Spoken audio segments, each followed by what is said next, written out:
While we are all locked in, I thought this would be a good time to do a step-by-step adult sweater video series. This will be based on the most basic design in my book, The Answer Ladies Machine Knitting Notebook.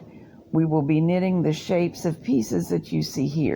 The book includes 18 sizes from baby to extra large adult and 2 gauges so that either a standard gauge machine or a mid-gauge or a bulky can be used. For this demo, we're going to use the 4-stitch 6 rows per inch gauge with worsted weight, otherwise known as number 4 yarn.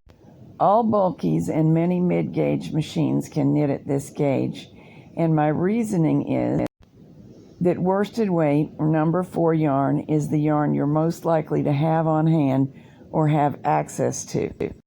Usually when we video pattern demos, we use a baby size so that the video can cover it in its entirety and it doesn't take up too much time. But this time I'm making a change.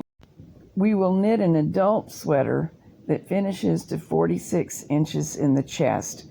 So that will fit many men and many ladies. It's a unisex design. Because of so many sizes being included in the book, this pattern and all of the developments that arise from this pattern in the book have fill-in-the-blank pattern sheets. So when you are knitting from the book, your worksheet looks like this. I know this is not coming out very clear in the video, so I will restate it out loud and also put it up on screen in another easier to read form as we need the numbers. I just wanted you to see what you'd be working with if you were using another size from the book. This is a classic sweater shape and it doesn't really work well as a tightly fitted sweater. Generally, people like at least 4 inches of ease over the true chest or bust measurement. That's for adults. For babies, you may want less ease than that, but probably adults with a 42 or even a 40 chest will appreciate this sweater. When I'm using one for an outer garment, I even add 8 to 10 inches of ease so that my other shirts fit under it nicely. I will be demonstrating on my LK100 machine for several reasons. One, this is the extended machine that I made in the video about putting multiple machines together. So I could make an even larger size if I wanted it. Also, this is the machine that is running with tubing instead of a sponge, and I'm still checking that out, and so far it's going very well. And you can watch the video on that if it interests you.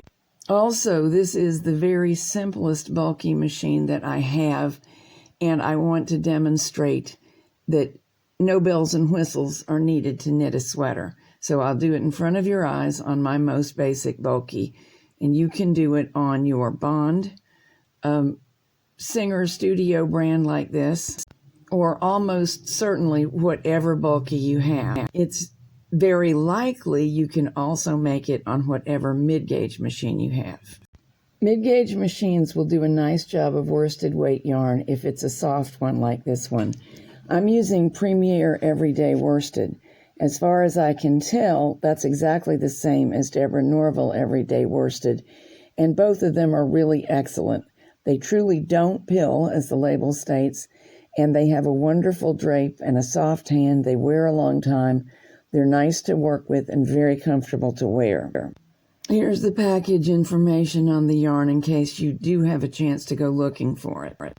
You really should swatch in order to make sure you get a predictable size. It's looking like in order to get 4 stitches per inch, I'm going to need about stitch size 4.5 on the machine I'm working on. But each of my machines would give it a unique stitch size, so be aware of that.